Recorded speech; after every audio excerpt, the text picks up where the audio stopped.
The Mets are a winning team, at least in the month of May. Should they be sellers at the deadline? And Aaron Judge is no longer the best hitter on the Yankees and may never be again. We're going to get to all that and more on this edition of Yank Your Mets. Welcome to Yank Your Mets, the podcast that covers all things Yankees and Mets. I'm your host, Phil Wolf. I'm joined as always by Chad, Mr. Met Vossen. Chad, how are you? It's good to see you. Ow. I'm good until my cat's, as long as my cat stops scratching me. It's like right on cats. Dumbass. We should make him the new mascot for the Mets. I think the Mets, that they need a mascot. They seem to do well when they have a mascot. OMG. The dumpster fire Mets. Yeah. How you been? It's been a while. It's been a minute, yeah. I've been good. You're home. It's good to see you back at home in your studio. In the friendly confines of, my bedroom. So that's the bedroom? Yeah. I always thought that was the office. That's funny. Wow. Very cool. Listen, the Mets had a dreadful start to the season. They're going to end the month of May on a winning note. They're 15-12 as of this recording. They play the Marlins today. Regardless of the outcome, they will finish with a winning record. They're doing something they don't do very often, at least of late, which is beat up on the Marlins. They haven't beaten the Marlins like this in a while. Where do you stand now? I guess the question is, given as well as the Mets have been playing, do you think that they should be sellers at the deadline? I mean, which is still a couple of months away at this point, but Soto is hot. They've been pitching okay. Can the Mets be sellers at the deadline? I think they can. I mean, let's be honest. If this team makes the postseason, I think that'd just be hilarious. I don't even know why I'm saying if. I don't know. I mean, I'm supposed to be jumping up and down for a 15-13 or a 16-12 month. I mean, I guess that's above 500. If they could have strung that out over the season, I guess they make the playoffs. Yeah. I mean, look, they're in the month of May, they're top 10 in runs. They're near the upper third in batting average against OBP, slugging, and OPS against. As far as our pitching staff is concerned, they're second in strikeouts. And this is, understanding that they have injuries to the pitching staff. Clay Holmes has gone down. Peralta has been good, but not the pitcher you thought he was going to be. Peterson has still been a dumpster fire. Exactly what I thought Peralta would be, to be clear. Okay. I mean, he's like 3.5. Well, he's middle of the pack in terms of ERA, but he's not been terrible. Anyway, the point is they've had a lot of injuries to the pitching staff. The bullpen has sort of come around though. And so if you're a Mets fan, do you feel like, man, given all of this, they're still actually playing pretty decent baseball? If you're the Mets and you have the second highest payroll in baseball, you can't exactly afford to be in a rebuilding mode. You have to continue to put a winning product on the field, or at least try to. So how do you manage that? If you're David Stearns, I think you cut to the clip of Han Solo in the Death Star when he's like, everything is okay, situation normal. That's the Mets season right now. I think it started so poorly that I'm just like, whatever. Okay, let's get on a hot streak. Let's see where this thing goes. The fact that I don't know. I feel like they're closer to the bottom than they are to the playoffs. So it's interesting. And if you're David Stearns, he's going to go down with the ship. He's not going to give up on the season. I personally would be like, look, that we tried. This is not our season. Let's cash in where we can. Bo Bichette. I mean, he's created this whole mess for himself, because now he has this Bo Bichette issue. If Bo Bichette continues to, I can't imagine, but if he continues to be this bad, he's going to opt in, and now we have him back. And is that what you want to? So that's what I didn't like the Bo Bichette contract. Not that I didn't like Bo Bichette or bringing him on, but the 1 year opt out thing, you're in that Yoenis Cespedes deal again, where you're like, I don't know what's happening every year, which is just dumb. Mm-hmm. And I can see him. He's the type of manager who's like, we're adding at the deadline because we're getting all these players back at the off the injury list, which I just hate because you had them before. Yes, they're just coming back from injury. You're not adding anything. They were already on your roster. So I guarantee you that's the spend they're going to have. They may. I don't see adding unless this team gets red hot, and I don't see this team getting red hot. Like they're a couple games above 500 for the month. That doesn't blow my hair back. And if this team does get to the playoffs, let's be honest, they're getting smoked in the first round. They don't have a pit. They don't have an ace. Their lineup is schizophrenic. I just don't see it. They're not playing like a team that is, just phoning it in. They're playing like Mets? A team. Yeah, I see a lot of energy with this team, and this is without Francisco Alvarez, who's one of their more high energy guys. They're playing like a team that still wants to be there, and I think something like beating the Marlins, even just 2 out of 3, regardless of the outcome today, is a nice stepping stone for them, because it's like, man, we got that monkey off our back. We can beat this pesky Marlins team, which is something they haven't done. They haven't beaten the Marlins at Citi Field since 2024. They haven't swept the Marlins since 2022. That could be a catalyst, I think, for the rest of the season. And maybe they build off this. Maybe this is their turning point, to get to that wild card, level squad.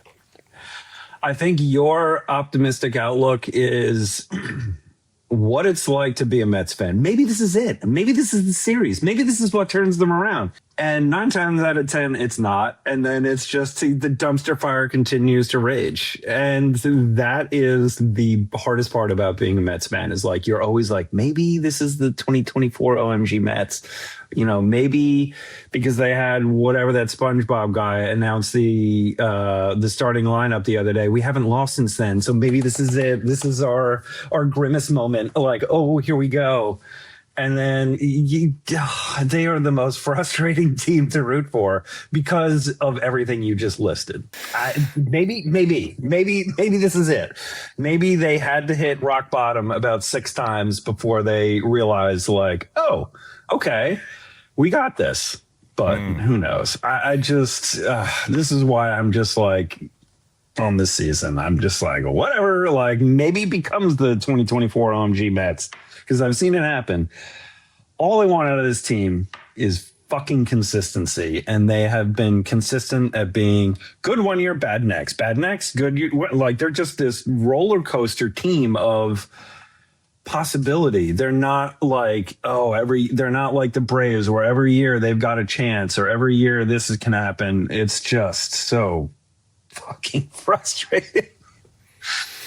Well, there's another bright spot for the Mets, and Christian Scott, who came out and performed well yesterday. What are your thoughts on him? Is he a mainstay of this rotation? He's pitching to a 2.97 ERA. He's only 1-0, but he pitched really well against the pesky Marlins team. That's another bright spot. It's like, teams that are in collapse tend to not have performances like this. And Christian Scott's like, give me the ball. I'm stepping up when no one else wants to. He looked really sharp yesterday. He was dominant. Like, he looked really, really good. His dad, former Mets draftee, like, he's got that pedigree. So let's see what he's got. I mean, I've liked him. He's, all of a sudden Jonathan is starting to figure out, they changed his arm angle a little bit. It's not as dramatic. Like, he's starting to throw the ball well at the major league level, which is encouraging. Maybe some of these baby Mets can start turning it on. Vientos and Beatty, the toddler Mets, like, maybe they can turn it on. Like, that's the maybes.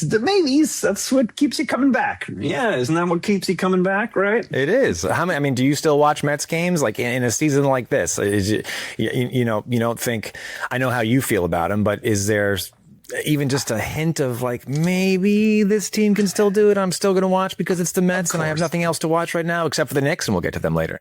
Yes, the short, like, because of this team does this to you every now and then, like the 2024 or the Bartolo Colon 2015 season, like, where there's just like all of a sudden, like, something magical happens and you're like, oh my God, this is great. And the Mets are the greatest team in the world. So yeah, and plus you have Gary, Keith, and Ron, which always keeps it interesting. And Ron totally scorching Mendy the other day, which was hilarious. Oof. Yeah. Why was he scorching Mendy? Was it because the lack of accountability on the backup? On the bat, yeah, Peterson not backing up the base, and he was just like, he's got to address this like immediately. And then like I guess Mendy was asked after the game, like, and he's like, "Oh yeah, I haven't talked to him yet." And everybody's like, "How have you not talked to this guy? Like, what are you doing?" Oh God, this team. No, the broadcast booth is worth the price of admission anyway. So we'll see what happens. But I remain optimistic that the Mets are going to be a competitive team down the stretch. I think they have enough energy to carry them forward. And I think even like I said, beating a team like the Marlins can be a spark plug. And They can beat up on the Nationals. They can score runs on the Nats. I think the Phillies are beatable. Other than the Braves, like there's no other team in this division that's like, we're going to take it, So we'll see. We'll see what happens. Speaking of we'll see, that seems to be sort of the mantra in the Bronx with Aaron Boone and his New York Yankees. And I want to talk a little bit about the Yankees. Why would we do that? This is a Mets therapy show, Phil. Don't you understand that? Yeah. I don't know why, but something about a Judge at bat during yesterday's game against the Athletics kind of struck me. And it was the Yankees were down 2 runs. It's like bottom of a late inning. I'll say the 7th inning, runner on base. Aaron Judge up to bat, and he hits one that sounded and looked like it had, game-tying home run all over it. It was a long fly ball out, and nothing happened. But in that moment, it kind of struck me that, this isn't... And it wasn't because Aaron Judge has, lost any abilities. Obviously, he's 34, and he's not getting any younger. But in that moment, I thought, man... This is kind of the beginning of the last chapter for the Yankees, or at least Aaron Judge, and it made me sad because there's a lot to be excited about with this Yankees team. But when you think about Cole coming back, and he's pitched really well post Tommy John surgery, albeit in a small sample size, 2 games. Cam Schlittler, we've talked a lot about him. The pitching staff is elite in terms of the names on paper, but this is kind of it for the Yankees. And if they don't win it this year, I don't know that they're going to have a better opportunity. I think that, the pitching will be solid with, the young arms that they have. But Aaron Judge is really the heart and soul of this team, and he's not even the best hitter on the team anymore. That's now Ben Rice, and you see that in the way they construct the lineup. I mean, Aaron Judge bats third; he bats behind Ben Rice, which is generally you protect your better hitter, and that's Ben Rice.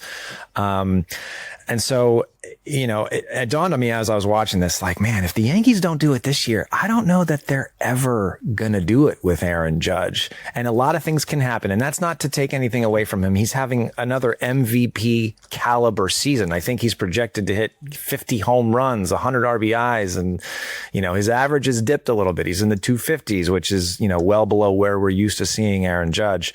I just worry that, the window is closing faster than we want to believe it is. And the American League is just ripe right now for the taking. The American League is so bad. If not the Yankees, then who? Right? If not now, then when? It's so sad for the Yankee fan. Oh, to watch your star just. Oh, I think it's.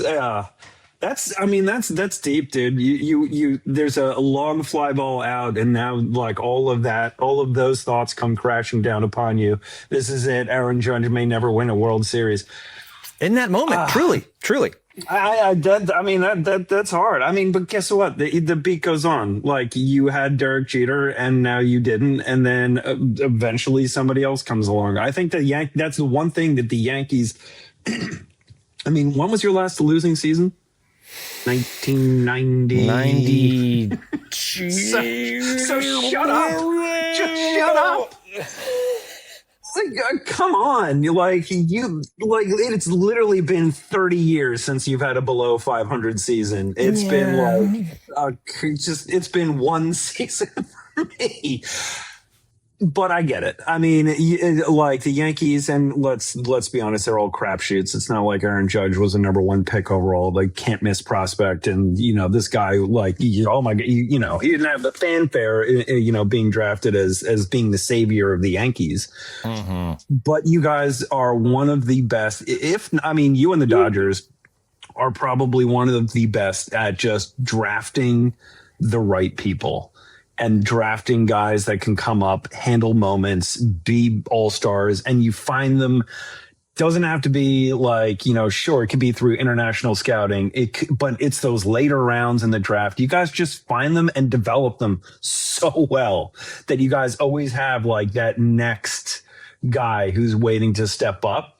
And you're already saying, if Aaron Judge, who is still having an MVP caliber team, guess what? This might be the dawn of the Ben Rice era or the Volpe, whatever. You guys always have somebody next to step up. So I hear you, but I wouldn't worry too much about it. Like, you guys are going to be just fine.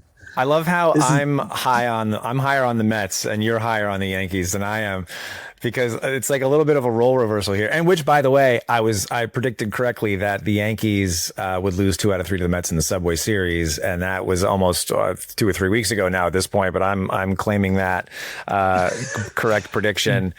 Which you still owe me a lunch, right? Or are we waiting until the end of this season series, right? Did we bet a lunch? We must. I'll go back and review the tape. Maybe we bet a lunch.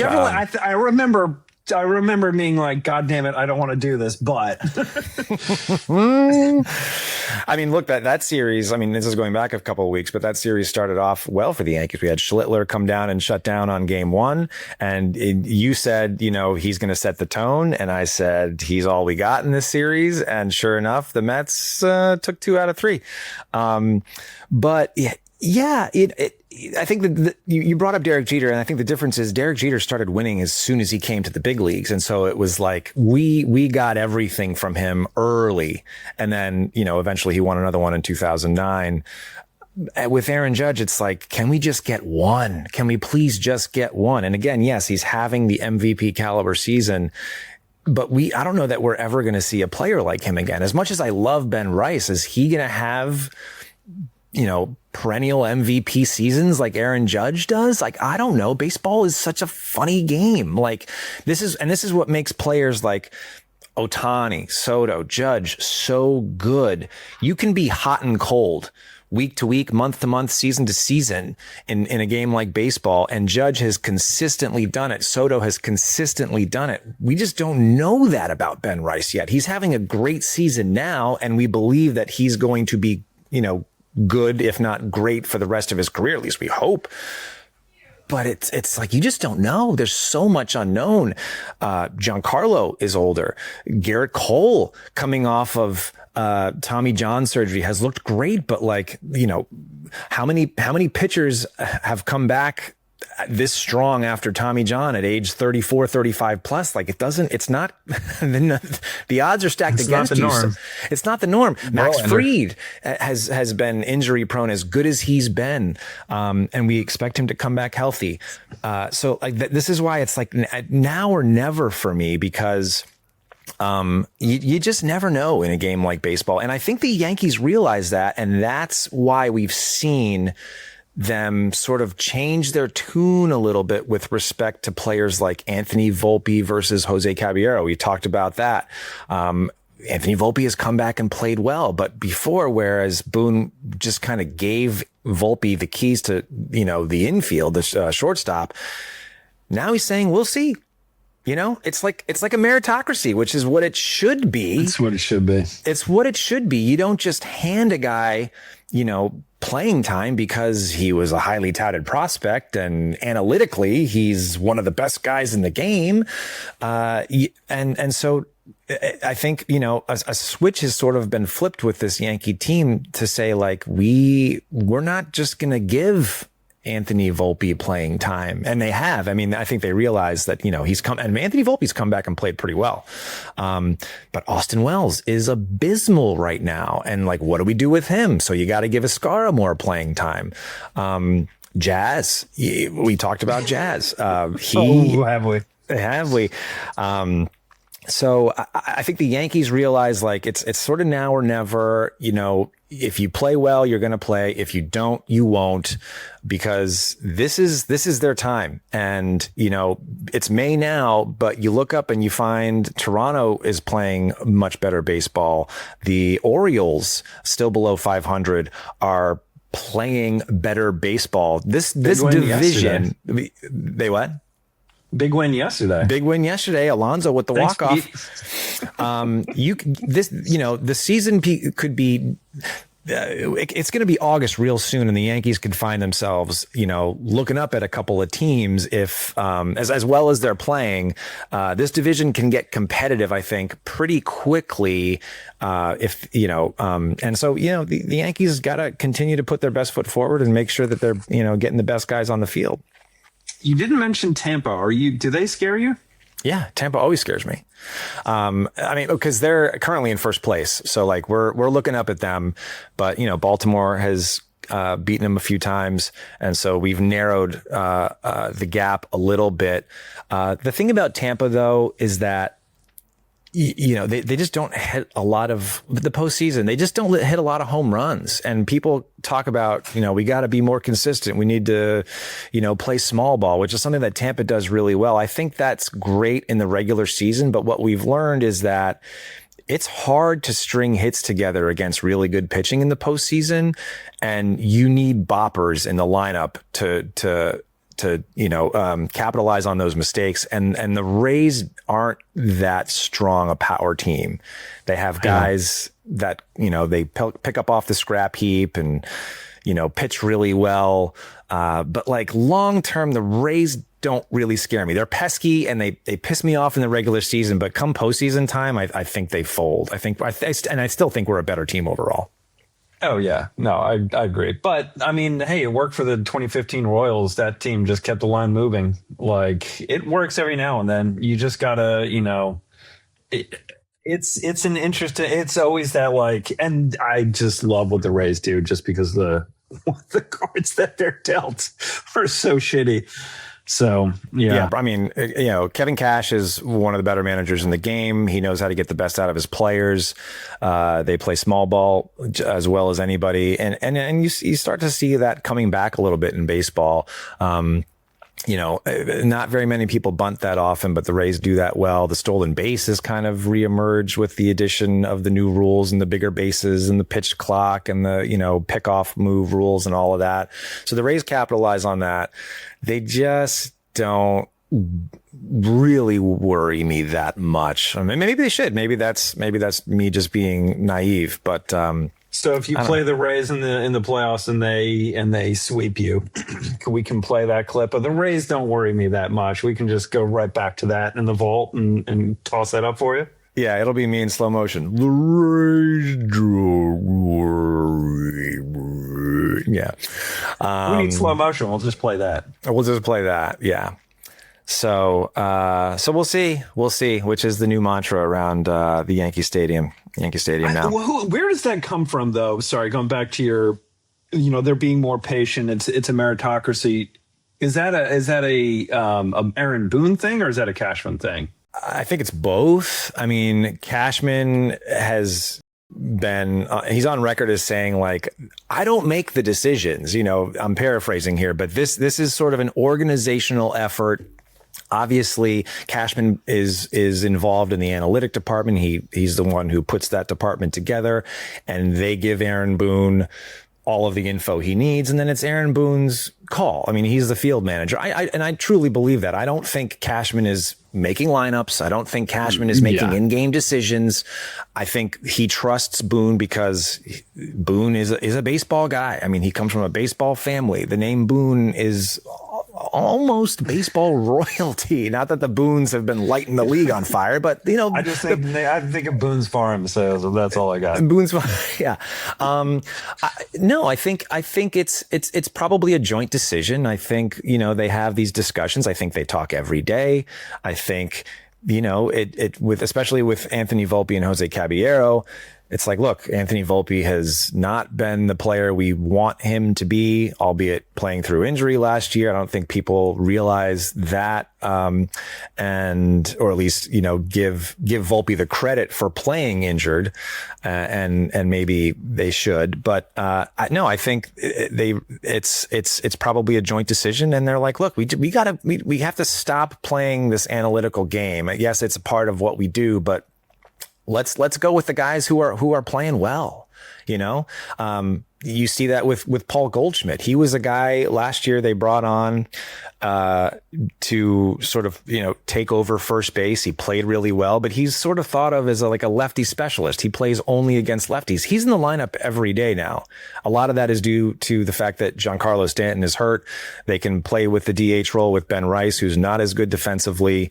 There's just been holes offensively in this lineup, although McMahon has sort of turned it around and shown a little pop the opposite way. But Goldie's in the lineup every day. Ben Rice is in the lineup every day. Last year, these guys are playing against righties and lefties respectively. And I think they're just like, you know what? Fuck it. If you're playing well, you're in the game. You're in the lineup. And Goldschmidt is a MVP caliber player. He's going to give you a good at bat every time, every single time.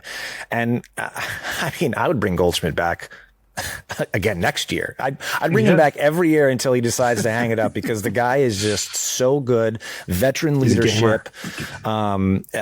So if you're playing well, you got a spot on this team. And I think there's something about, healthy competition between Jose Caballero and Anthony Volpe. I said it the last time we recorded. I'd love to see Volpe emerge as like a second baseman, and he's getting looks at second. What do you know? Yeah. He's starting to take, and clearly they're listening to this podcast. They are listening. And again, we talk about how funny baseball is. If it's something as little as a position change can just take your mind off of the other half of your game. If they told Anthony Volpe, hey, you know what? You're going to get looks at second. Now, all of a sudden, Volpe's trying to learn a new position, and he may just be a little more loose. He's so focused on his defense at second that maybe he's not thinking as much at the plate, or he's just not having to worry about the stresses of having to, fill in the shoes of a Derek Jeter who he grew up watching, and like all of a sudden you are free to play loose and relax. And I think that's what we're seeing with Anthony Volpe. I would say the absolute opposite for the Mets with Brett Beatty, they're like, learn every position, or Mark Vientos, or like, you're third, you're DH, you're first. Like, I would say the exact opposite, where the Mets are the way they develop things. They're just tossing guys all over the place. They don't have a chance to get comfortable at that position, and it gets in their head, and then they're just always uncomfortable, because clearly they haven't had any of these guys emerge and be that guy that they need them to be. So it's interesting, the Yankees approach, I think, and a lot of it, I just think it comes to, and, again, the whole sort of original crux of this is, can you play New York, right? Like, what's it like to be in a New York market? And I think there's something about the history and the pedigree and everything about the Yankees of like, you guys are the pinnacle organization, or one of the pinnacle organizations. And there's that sort of like trust and establishment and the hallowed halls. And when you have players that I feel like they do a much better job of bringing up players to and working with them and understanding that, where the Mets are just like, they just are a much more of a crapshoot, and they don't consider that as much. I think the Wrights and the Reyeses are the exception to the rule and not the norm, which is why I just think so many of the Mets hitters, can't miss prospect hitters, just flare out because they just can't handle the pressures of playing in New York. And the additional pressures that the schizophrenic managership, and that starts from the ownership and all of the different GMs that we've had. We don't have to go through that Rolodex. All of the different managers that we've had. We just don't have to go through that Rolodex. There's consistency between Cashman. I mean, he's been here for 30 plus years. And then B, you've had what, like 4 managers in that time? Maybe 3, right? And the Mets have had a dozen in the last 20 years. There's that consistency. There's the understanding there is like the Yankee way, and that's been ingrained in all of these guys, Judge, on down. And there is that sort of like understanding of what it means to be a Yankee, what it means to play in New York. And the Mets don't have that. Like there is no what it means to be a Met in that because it's just it changes every 2 or 3 years. And here we are again in the middle of this, I don't know, season because like maybe we can get lucky. And that's my take on it. This is a baseball podcast. We talk a lot about baseball. But if there's one team in New York that brings everyone together, the Brooklyn Nets. The Brooklyn Nets. Who? It's got to be the Knicks. I think, most people would agree that when the Knicks are playing well, there's just a different vibe in the city. Now, you and I don't live in the city, so we can't speak to that. But we've been in and around the city, and we both hail from the New York area. And this Knicks team is playing a different brand of basketball than I think we've seen in a long time. Not just for the Knicks, but in postseason NBA history. I think they have the largest point differential in the postseason. And don't quote me on that, but it's like they are blowing people out, and it's not even close. They've won 11 straight games. Yeah. In the postseason, and they're not beating bad teams. I mean, Cleveland, Philly, these are good NBA teams. Have you been paying attention at all to the NBA and the Knicks? It's hard not to. I mean, I even, people know that I'm a casual Knicks fan, I guess, or I have become, because Isaiah Thomas just ruined that franchise. Like he could not do a better job of just imploding that thing. So yeah, I mean, I come, love probably like you, or maybe not like you. I don't know. I come from, the Ewing, Mason, Starks, like Oakley, like all those guys, like Ro Blackman, all that era when it was like fun to be a Knicks fan. And, I was pissed in, the PJ Brown incident against the Heat. And it's kind of like being so I was going to say, it's almost like being a Jet fan when they're so bad for so long. You're just like, Oh, and they were bad for a long time. Yeah, a long time. Yeah. They were pointless. But yes, I mean, it's nice to see the pep in the step of New York and Jalen Brunson and his sort of demeanor and how he's carrying this team and just being like, get on my back. Like, let's do this. And he's setting the tone for everybody, and they're playing really well. And I've had a number of like friends or acquaintances that understand I'm a Knicks fan, that they're like, oh, hey, what do you think? How about those Knicks? The Knicks. We can talk about the Knicks. They're just playing at a different speed. Nothing, again, don't watch a ton of NBA, but I've been following this postseason, and, they started down 2-1 to the Hawks. And then I think the word is, Cat went to Mike Brown and said, make me a focal point of the offense. And since then, they just haven't looked back. I think they're the best team in left. I mean, I think they're a better team than San Antonio, who's also a great team, and obviously with a dominant player in Victor Wembanyama. Yeah. But, rematch of the 99 finals. I expect the Knicks to win in 6. And, I think it'll be exciting for New York. And I guess my question to you is, we talk about momentum, within the team. Is there anything to, look at the Knicks and what they're doing that can rub off on other franchises in the city? Like if can the Mets take a page out of the Knicks book and say like, hey, the Knicks are playing well. Let's turn this around. Like we should be the talk of the town. Oh God. Yeah. I mean, well, the Knicks are like, whatever. The Nets are such a pointless franchise. Like the Knicks own that city when it comes to, it's the one team, like, you can, all right, maybe Islanders Rangers isn't as divisive because the Islanders are much more island. It's the one team that does sort of like unify the city, and they have that going for them. Will the Mets get any sort of secondhand smoke from that? Hell no. They're just. This is what the Mets breed. So, do you expect the Knicks to win? If you had to make a prediction right now, I think expect is a little heavy.